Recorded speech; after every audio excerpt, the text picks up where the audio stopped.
Hello viewers, we have Dr. Rajesh Sagar, professor in psychiatry at AIIMS, and we will know from him like what autism is about, and as people rarely know about this thing. So welcome to ETV Bharat. My first question from you would be like what is autism and how does it affect like children?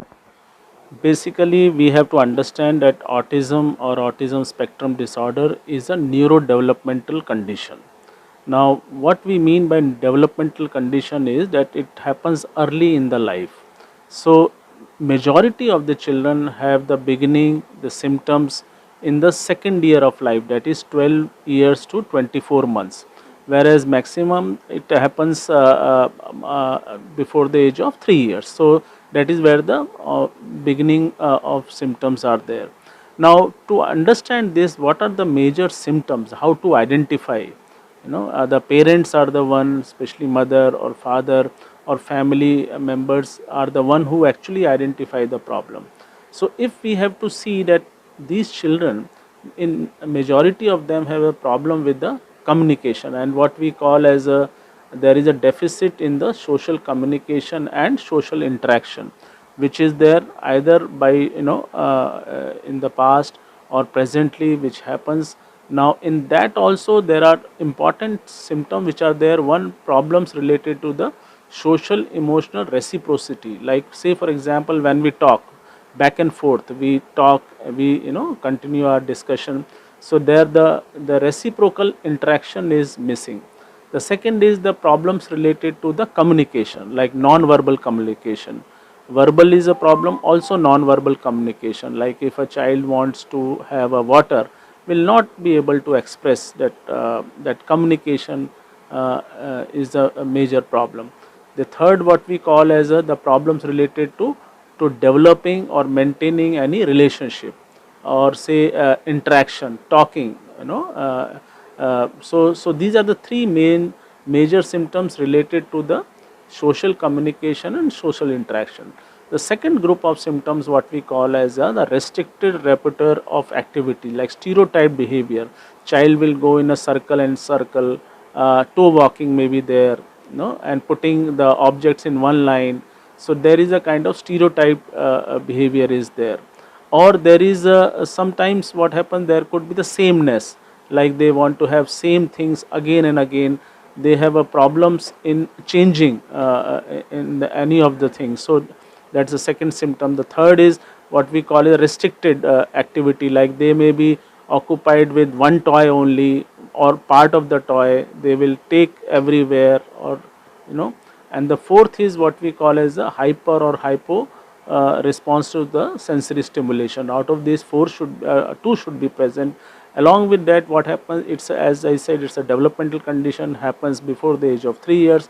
Then there is a dysfunction which is there, like problems related to the academic, social interaction, even other kind of behavior, and it has to be ruled out from the other condition, like intellectual disability, which earlier was known as mental retardation, and so on. So that is how we make a diagnosis. So in general, in a simple way, if any child who is not able to speak two words at the age of 2 years, again I will repeat, 2 words at the age of 2 years, then the suspicion is high, because this is one where not only the parents come to us saying that they have the difficulty, the child is not able to verbalize, not able to communicate. That is what the one of the earlier symptom is, that and the other is in communication, like they are not able to communicate. There is no babbling at the age of let's say 16 months of age.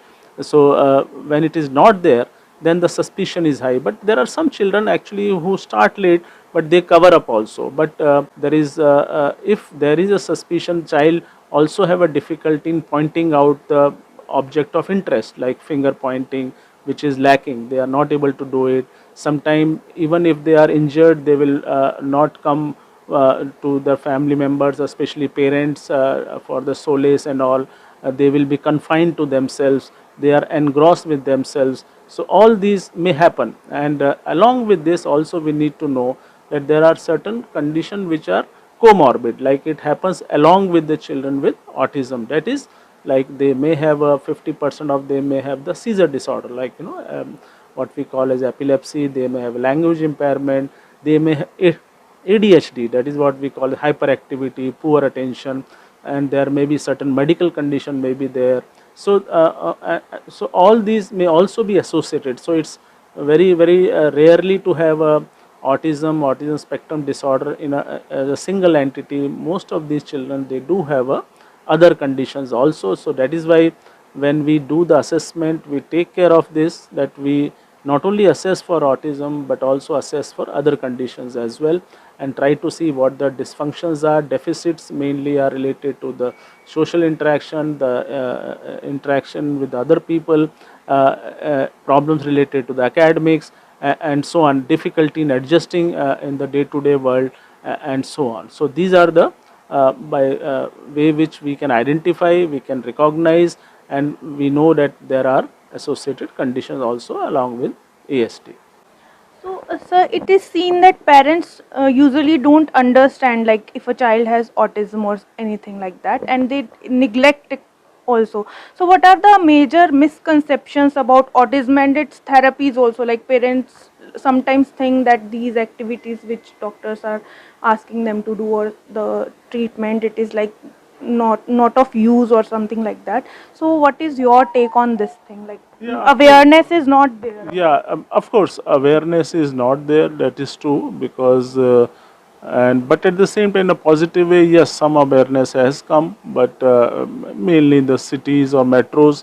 But yes, in a, let's say, in a rural areas or remote areas, it's not there, and that is why it is seen that in some of the countries it is mandated to assess for autism at the age of 2 years. A child has to be assessed, so or 18 months. So during that time, child, there are programs by which the assessments are done, for the screening is done whether the child has autism or not. And yes, there are many myths. One can say that one is that this may be because of the fault of anyone, because of something, some supernatural, the child is like that. So this is, lot of these thinking is prevailing in the society, and they will, just by giving the something, they will become perfectly fine. And there are a lot of myths about the treatment also, like many forms of alternative treatment goes around, which again is not scientific, and so on. But the most important thing is that to identify early and to visit a specialist around your area. Even you can visit your district hospital wherever you are, or any hospital wherever you are. Either you have a pediatrics department or psychiatry department, you can go there and visit. There would be some assessment. There are DIEC also, district early intervention centers are there in many places. So these centers are there where you can take the child, not to delay, and follow the advice. And so there are different types of training is provided to these children with regard to what the problems related to social skills are there, problem related to communication. So speech therapy is to referred.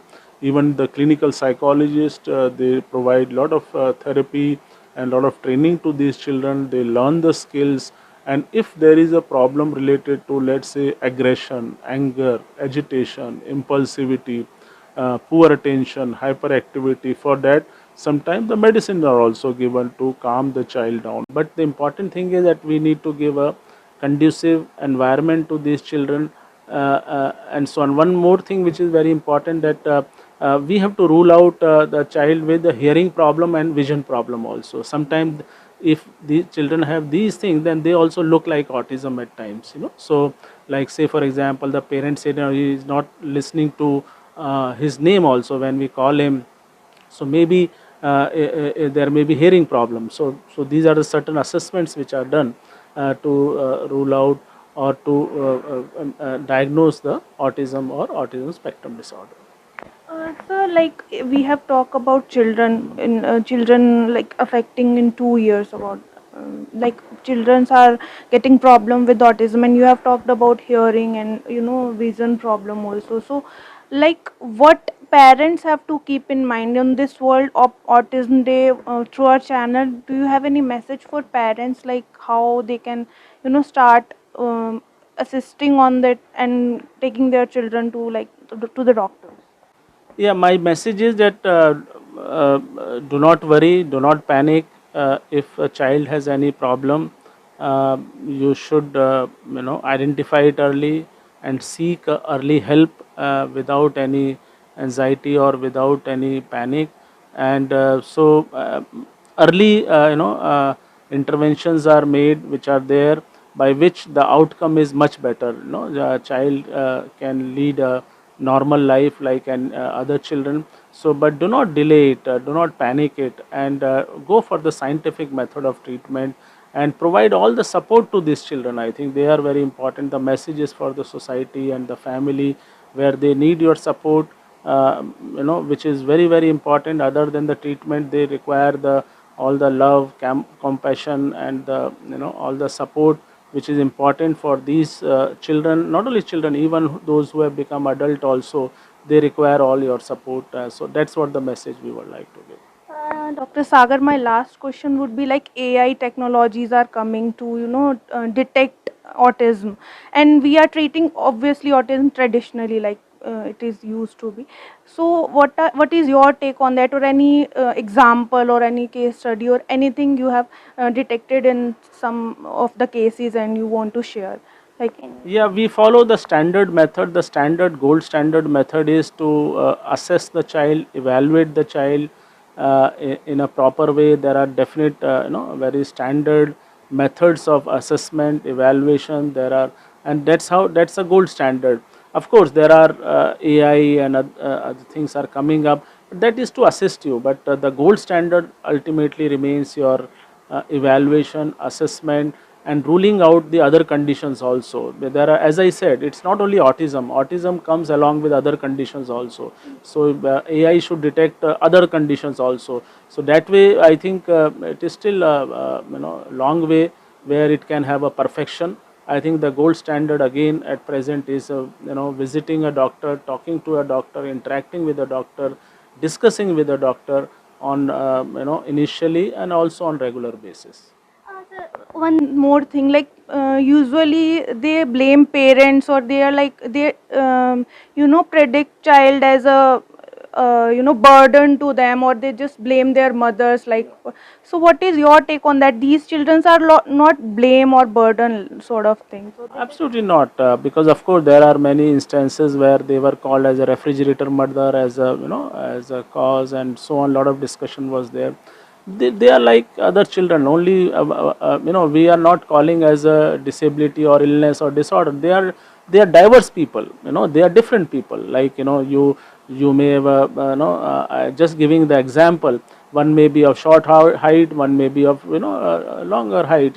So that's a diversity. That's a difference that which is there, because they are like us only, because they can walk, they can talk, they can interact, they can play, they can so we should consider them as any one of us, and we should they are just a diverse people, and they require our love, affection, and full support from our side. Thank you so much for talking to ETV Bharat, sir. So, parents are, on this World Autism Day, parents are advised to detect, observe their child. If they are having some symptoms of autism, they should take their children to the doctor. This is Surbhi reporting for ETV Bharat.